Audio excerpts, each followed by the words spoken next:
अस्सलाम वालेकुम, welcome to फकर stumps fair. आज के लेक्चर में हम ब्रेड बोर्ड को देखेंगे, उसकी वर्किंग को, कि किस तरह उसके कनेक्शंस होते हैं, उसका क्या पर्पज़ होता है।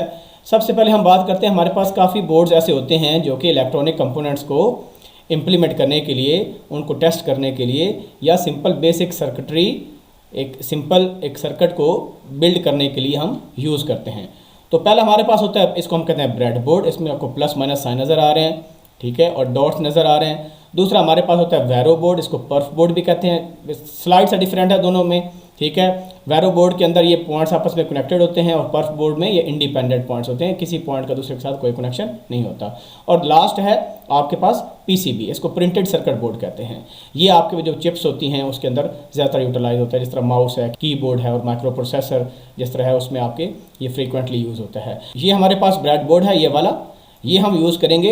तो किसी भी सर्किट को टेम्परेरी बिल्ड करना होता है तो हम ब्रेड बोर्ड का यूज़ करते हैं। अगर हमने सोल्डरिंग करनी होती है, फिक्स करना होता है कंपोनेंट को, तो हम वैरो बोर्ड या पर्फ बोर्ड का यूज़ करते हैं। और अगर हमने प्रोफेशनल पर्पज़ के लिए यूज़ करना है तो हम उसके लिए पीसीबी का यूज़ करते हैं। अब हम आते हैं ब्रेड बोर्ड और इसका क्या पर्पज़ है। ब्रेड बोर्ड जिस तरह मैंने बताया कि टेम्परेरी अगर कोई सर्किट आपने बिल्ड करना है, वो इलेक्ट्रॉनिक सर्किट हो सकता है, उसमें रजिस्टर्स, कैपेसिटर्स, इंडक्टर्स कुछ भी हो सकते हैं, ठीक है, जिसमें आपके पास पावर सप्लाई हो और कोई सर्किट आपने इम्प्लीमेंट करना है, ठीक है, तो आप तब यूज़ करते हो। या दूसरा पर्पज़ इसका होता है कि आपने अगर आईसीज़ को टेस्ट करना है, फॉर एग्जांपल आपके पास फंडामेंटल गेट्स हैं, एंड गेट, और गेट, नैंड गेट, ठीक है, उनको टेस्ट करना है। कोई भी लॉजिक सर्किट आपके पास है या आपके पास इलेक्ट्रॉनिक सर्किट है, दोनों को आप ब्रेड बोर्ड पर बिल्ड करके टेस्ट कर सकते हैं, बट टेम्परेरी पर्पज़, क्योंकि इसमें वायर्स का जो होता है ना, वो हो सकता है कि वायर्स आपकी सही कनेक्टेड ना हो और ओवर द टाइम आप कैरी करें from one place to another, तो वायर्स आपकी आगे पीछे हो जाएं। अगर हम ब्रेड बोर्ड के पार्ट्स की बात करें तो हम यहाँ से देख रहे हैं कि हमारे पास ये प्लस माइनस लिखा हुआ है यहाँ पर, और यहाँ पर भी प्लस माइनस लिखा हुआ है। हो सकता है आपके पास एक्सपेंडेड ब्रेड बोर्ड हो जिसमें मल्टीपल ब्रेड बोर्ड्स आपस में कनेक्टेड हों। You may have more than 2 plus minus signs, okay. So इसको हम कहते हैं बस स्ट्रिप। तो बस स्ट्रिप यहाँ पर भी है, यहाँ पर भी आपके पास बस स्ट्रिप है। और इसका काम क्या होता है? इसका काम होता है कि आपकी पावर सप्लाई को कनेक्ट करना। जब भी हम पावर सप्लाई लगाते हैं तो आपके पास एक पॉजिटिव सप्लाई होती है जिसको हम 5 वोल्ट कहते हैं, और दूसरा ग्राउंड होता है जिसको हम 0 वोल्ट कहते हैं। आप नेगेटिव सप्लाई की जगह -5 वोल्ट भी यूज़ कर सकते हैं अगर आपको इलेक्ट्रॉनिक सर्किट बना रहे हो, ठीक है। लेकिन अगर लॉजिक सर्किट आप यूज़ करे हो तो यहाँ पर आपको 5 वोल्ट देना है और यहाँ पर आपको ग्राउंड दे देना है। तो ये इसको पावर रेल्स भी कहते हैं, बस स्ट्रिप को। ये जो आपको हॉरिजॉन्टल लाइन कनेक्टेड नज़र आ रही है ब्लू वाली, ये जो पूरी लाइन है, ये शो कर रहा है कि ये जो माइनस वाली है ना, ये सारी लाइन ये आपस में कनेक्टेड है। इसके पीछे कंडक्टर प्लेस्ड हुआ है, और हमें पता है कंडक्टर के एक एंड पर जो भी वोल्टेज आएगी वो सारे कंडक्टर में वही वोल्टेज आगे ट्रांसफ़र होगी। फॉर एग्जाम्पल यहाँ पर आपने 0 वोल्ट दिया, तो इसका मतलब क्या होगा कि पूरे कंडक्टर में किसी भी पॉइंट पर अगर आप वोल्टेज चेक करेंगे तो आपको 0 वोल्ट ही मिलेगा। सिमिलरली अगर ये प्लस साइन है तो इसका मतलब है यहाँ पर अलग से कंडक्टर प्लेस्ड है, एक कंडक्टर प्लेस्ड है। जब हम पावर सप्लाई से यहाँ पर 5 वोल्ट देंगे तो उस तमाम पॉइंट जो कि हॉरिजेंटल हैं आपस में, उन पूरे कंडक्टर पर 5 वोल्ट मिल जाएगा। यानी किसी भी पॉइंट पर अगर हम चेक करना चाहें तो हमें यहाँ पर 5 वोल्ट मिलेगा। और दूसरी अहम चीज़, इस प्लस और माइनस का आपस में कोई कनेक्शन नहीं है, सिर्फ हॉरिजेंटल कनेक्शन है। यानी आपके पास ये लाइन है और आपके पास ये लाइन है। यहाँ पर प्लस का मतलब है कि आप 5 वोल्ट देंगे तो पूरी लाइन में 5 वोल्ट आ जाएगा, और माइनस का मतलब है ग्राउंड देंगे तो पूरी लाइन में 0 वोल्ट आ जाएगा, ठीक है। ये इसकी आसानी है कि आपका सर्किट, लेट्स सपोज यहाँ पर कहीं सर्किट बना हुआ है आपका और आपने उसको सप्लाई देनी है, तो आप हमेशा यहाँ से वायर ले आएंगे तो वायर की लेंथ भी बड़ी होगी और सर्किट भी आपका बड़ा अजीब सा लगेगा। तो बेहतर है कि जो पॉइंट करीब है सप्लाई वाला और ग्राउंड वाला, आप वहाँ से सप्लाई और ग्राउंड यूज़ कर सकते हो। तो ये फ़ायदा है। सिमिलरली आप यहाँ से भी कर सकते हो। एक्सटर्नल सोर्स आप यहाँ पर कनेक्ट कर दें प्लस 5 वोल्ट, और यहाँ पर 0 वोल्ट कनेक्ट कर दें, और अगर सर्किट यहाँ पर है तो यहाँ पर आप 5 वोल्ट दे दें, और यहाँ से आप ग्राउंड इधर से भी दे सकते हैं, यहाँ से भी दे सकते हैं। ये मैं आपको बता चुका हूँ हॉरिजॉन्टल रेस जो हैं किस तरह कनेक्टेड होती हैं आपस में, इनको बस स्ट्रिप कहते हैं। ये जो आपको वर्टिकल लाइन नज़र आ रही है जिसमें ये ABCD 5 आपके पास रोज़ हैं और 1 to 30 कॉलम्स हैं। नॉर्मली बड़े ब्रेड बोर्ड के अंदर 60 to 65 भी आपके पास कॉलम्स होते हैं। अब इसमें कॉलम्स, ये कंडक्टर ऐसे प्लेस्ड हैं वर्टिकली, इसको टर्मिनल स्ट्रिप कहते हैं। देखिए, अगर लेट्स सपोज आप यहाँ पर कोई लेट्स सपोज लॉजिक आप 1 देते हो, ठीक है, किसी इनपुट आप स्विच से लॉजिक 1 देते हो, एंड गेट को फॉर एग्जांपल देते हैं, तो इन तमाम 5 पॉइंट्स पर 1 आ जाएगा। इसी तरह अगर आप जीरो देते हो इस पॉइंट पर, तो इस तमाम कनेक्टर पर जीरो आ जाएगा। ये सारे पॉइंट्स आपस में शॉर्ट हैं या कनेक्टेड हैं। और अगेन इन दो पॉइंट्स का, इन दो कॉलम्स का आपस में कोई कनेक्शन नहीं है। तो ये वर्टिकली कनेक्टेड है, इनको हम टर्मिनल स्ट्रिप कहते हैं। और आपकी बस स्ट्रिप जो है वो हॉरिजेंटल कनेक्टेड है, ठीक है। इसी तरह देखिए ये जो टर्मिनल स्ट्रिप है ये अलग से टर्मिनल स्ट्रिप है और इनके तमाम पॉइंट्स आपस में कनेक्टेड है, इसका इसके साथ कोई ताल्लुक नहीं है। ये आपस में इस तरह कॉलम्स प्लेस्ड हैं ये, तो ये आपके इस डायरेक्शन में कनेक्टेड हैं पॉइंट्स वर्टिकली, तो इसको हम टर्मिनल स्ट्रिप कहते हैं।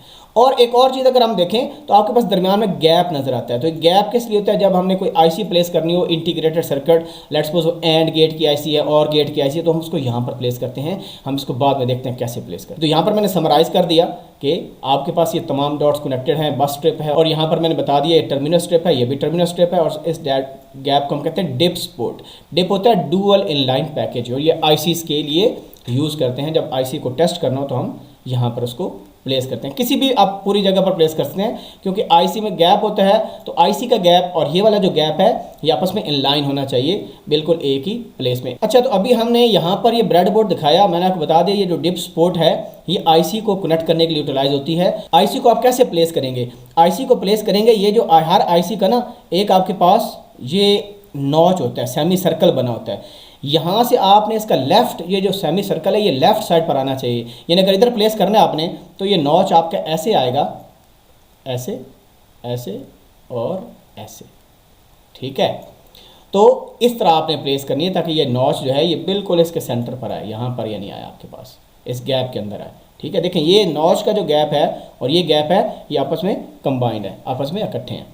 तो इसकी काउंटिंग यहाँ स्टार्ट होती है, काउंटिंग यहाँ स्टार्ट होती है 1 2, ये जो पिन्स हैं, अगर 14 पिन आईसी है तो काउंटिंग ऐसे स्टार्ट होगी, ये पिन नंबर 7 है, 8 फिर यहाँ से स्टार्ट होगी, ये आपके पास 8 है, ये 9 है, अप टू सो ऑन, ये आपके पास 14 है। अब यहाँ पर देखिए कितना ज़बरदस्त काम हो गया कि जो नीचे वाली पावर रेल्स हैं वहाँ से हमने ग्राउंड कनेक्ट कर दिया 0 वोल्ट। तो ग्राउंड के लिए आप ब्लैक वायर यूज़ करें और सप्लाई के लिए आप रेड कलर यूज़ करें, या डिफरेंट, रेड नहीं मिलता वाइट कलर यूज़ कर लें ताकि डिफ्रेंशिएट हो जाए। तो यहाँ पर देखें ये जो रेड कलर है ये सप्लाई के लिए 5 वोल्ट हमने दिया ना, तो पिन नंबर 14 हमेशा 5 वोल्ट की यूज़ होती है। अगर 14 आपकी पिन्स हैं आईसी की तो पिन नंबर 14 हमेशा। तो यहाँ से क्योंकि पिन नंबर 14 इस पावर रेल के करीब थी बस स्ट्रिप के, यहाँ से हमने सप्लाई दे दी, और ये जो पिन नंबर 7 है ये इस बस स्ट्रिप के करीब है, यहाँ से हमने ग्राउंड दे दिया, ठीक है। अब ये नॉर्मली अज्यूम करें कि एंड गेट आपके पास है, इसको अज्यूम करते हैं कि कौन सा गेट है, ये आपके पास एंड गेट है। तो अगर एंड गेट है तो एंड गेट में पिन नंबर 1 जो है वो इनपुट के लिए होती है, पिन नंबर 2 भी इनपुट के लिए और पिन नंबर 3 आउटपुट के लिए होती है। क्योंकि अगर हम एंड गेट को देखें तो एंड गेट के आपके पास 2 पिन्स होती हैं, ये इनपुट पिन और ये आउटपुट पिन होती है। लेट्स सपोज ये ए बी है और ये आपके पास एक्स है जो कि आउटपुट है। अब एंड में क्या होता है, अगर दोनों पिन 1 1 जब हों तब आंसर 1 आता है, अदरवाइज आंसर आपका 0 आता है, ठीक है। 1 1 जब होगा तो फॉर एग्जांपल देखें, अब अगर लेट्स सपोज यहाँ पर आपने कोई इनपुट अप्लाई की किसी स्विच के साथ 1 दिया, तो ये 1 आपका इधर भी आएगा, इधर भी आएगा, इधर भी आएगा। तो ये पॉइंट्स आपस में कनेक्टेड हैं। अगर आप इधर 0 अप्लाई करते हो तो इसमें भी 0 आएगा, इसमें भी 0 आएगा, इसमें भी 0 आएगा, तो आउटपुट आपकी क्या आ जाएगी 0। तो पिन नंबर 3 आपकी आउटपुट के लिए यूटिलाइज होती है। तो ये हम इसका भी एक्सपेरिमेंट देखेंगे। तो लेकिन मेन पर्पस बता दिया कि आईसी को ब्रेडबोर्ड पर कैसे लगाना है। इस आईसी को कभी भी आपने इस एरिया में नहीं लगा देना, इधर नहीं लगाना, ना ही आपने इधर लगाना है और ना ही आपने कहीं पावर रेल्स में लगाना है। ये तीनों जो हैं ये फॉरबिडन एरियाज़ हैं, ये प्रोहिबिटेड एरिया है, ठीक है, ये ममनुआ इलाका है, ठीक है। अब यहाँ पर मैंने समरी बता दी कि आपके पास एक नॉर्मली ब्रेडबोर्ड इस तरह के आपको मिलेंगे लैब के अंदर, ठीक है, जिसमें कोई कट नहीं लगा होता, यहाँ पर कोई कट नहीं होगा। तो इसमें आप बता चुका हूँ ये पॉइंट्स आपके हॉरिजॉन्टली कनेक्टेड होते हैं, बस स्ट्रिप कहते हैं, और ये पॉइंट्स आपके वर्टिकली कनेक्टेड होते हैं। लेकिन कुछ आपको ब्रेडबोर्ड ऐसे भी मिल सकते हैं जिसमें यहाँ पर गैप होगा। गैप का मतलब है कि लेट्स सपोज अगर अगर आपने 0 वोल्ट अप्लाई किया यहाँ पर, तो 0 वोल्ट कहाँ तक जाएगा, सिंपल यहाँ तक, इस पॉइंट तक जाएगा, अगले पॉइंट पर नहीं जाएगा। अगर आप चाहते हैं आगे जाए तो आपको एक वायर लेना है, एक एंड को इस पॉइंट से कनेक्ट कर देना है, दूसरे एंड को इस पॉइंट से कनेक्ट कर देना है, तब आप पूरी लाइन में आपका ग्राउंड आ जाएगा, क्योंकि ये इंसुलेटर होता है ना, गैप आ गया आपके पास। सिमिलरली आप अगर आपने सप्लाई वाला भी कनेक्ट करना है तो एक वायर को लें, एक एंड यहाँ पर, दूसरा एंड यहाँ पर, तो अब आपकी पूरी लाइन में आ जाएगा, सप्लाई आ जाएगा। इसी तरह आप यहाँ पर भी वो काम कर सकते हैं। और ये समरी सी बता दी कि आपके टर्मिनल स्ट्रिप के अंदर कॉलम्स वर्टिकली प्लेस होते हैं, यानी कंडक्टर वर्टिकली प्लेस होते हैं और एक कंडक्टर का दूसरे साथ कोई रिलेशन नहीं है। और नेक्स्ट वीडियो अब हमारी होगी कि हम अपने जो ब्रेड बोर्ड है इसको फिजिकली टेस्ट करेंगे। अगर मैंने आपको ये बताया कि भाई आपका ये सारा ग्राउंड अगर दें तो ये ग्राउंड आपका एक सारे पॉइंट्स आपस में कनेक्टेड हैं और इस ग्राउंड का इस सप्लाई से कोई लिंक नहीं है, तो ये टेस्ट करने के लिए हमारे पास ब्रेड बोर्ड होता है।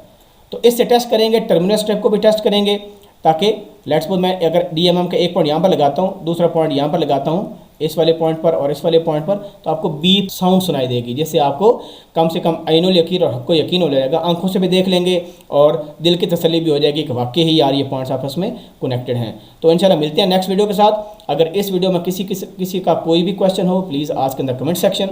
कोई और आपका क्वेश्चन है related to any bread board और any other circuit, please ask in the comment section. मिलते हैं नेक्स्ट वीडियो के साथ। थैंक यू, अल्लाह हाफिज़, अस्सलाम वालेकुम, बाय बाय।